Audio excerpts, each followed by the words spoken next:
Moses assembled all the congregation of the children of Israel and said to them, "These are the words which Yahweh has commanded, that you should do them. 6 days shall work be done, but on the 7th day there shall be a holy day for you, a Sabbath of solemn rest to Yahweh. Whoever does any work in it shall be put to death. You shall kindle no fire throughout your habitations on the Sabbath day." Moses spoke to all the congregation of the children of Israel, saying, "This is the thing which Yahweh commanded, saying, Take from among you an offering to Yahweh. Whoever is of a willing heart, let him bring it. Yahweh's offering: gold, silver, brass, blue, purple, scarlet, fine linen, goat's hair, ram skins dyed red, sea-cow hides, acacia wood, oil for the light, spices for the anointing oil and for the sweet incense, onyx stones and stones to be set for the ephod and for the breastplate. Let every wise-hearted man among you come and make all that Yahweh has commanded: the tent, its outer covering, its roof, its clasps, its boards, its bars, its pillars and its sockets, the ark and its poles, the mercy seat, the veil of the screen, the table with its poles and all its vessels, and the showbread,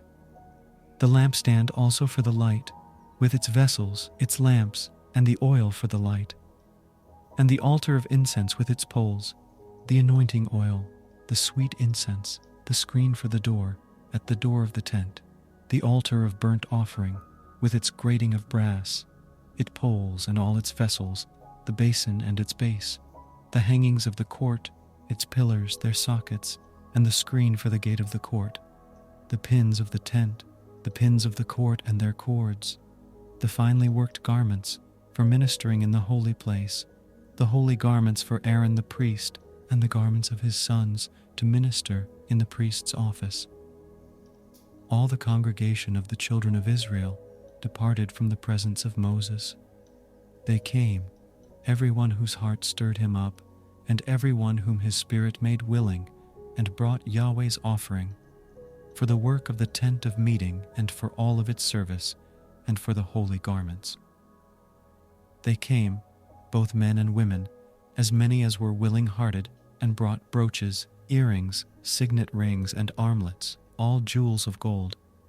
even every man who offered an offering of gold to Yahweh. Everyone with whom was found blue, purple, scarlet, fine linen, goat's hair, ram skins dyed red, and sea-cow hides brought them. Everyone who did offer an offering of silver and brass brought Yahweh's offering, and everyone with whom was found acacia wood for any work of the service brought it. All the women who were wise-hearted spun with their hands and brought that which they had spun, the blue, the purple, the scarlet, and the fine linen.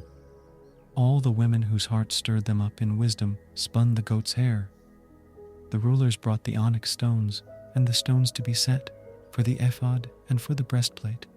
and the spice and the oil for the light, for the anointing oil and for the sweet incense. The children of Israel brought a free will offering to Yahweh, every man and woman whose heart made them willing to bring for all the work which Yahweh had commanded to be made by Moses. Moses said to the children of Israel, "Behold, Yahweh has called by name Bezalel the son of Uri, the son of Hur, of the tribe of Judah. He has filled him with the Spirit of God, in wisdom, in understanding, in knowledge, and in all manner of workmanship, and to make skillful works, to work in gold, in silver, in brass, in cutting of stones for setting, and in carving of wood, to work in all kinds of skillful workmanship. He has put in his heart that he may teach, both he and Oholiab, the son of Ahisamach, of the tribe of Dan. He has filled them with wisdom of heart to work all manner of workmanship, of the engraver, of the skillful workman, and of the embroiderer, in blue, in purple, in scarlet, and in fine linen, and of the weaver, even of those who do any workmanship, and of those who make skillful works.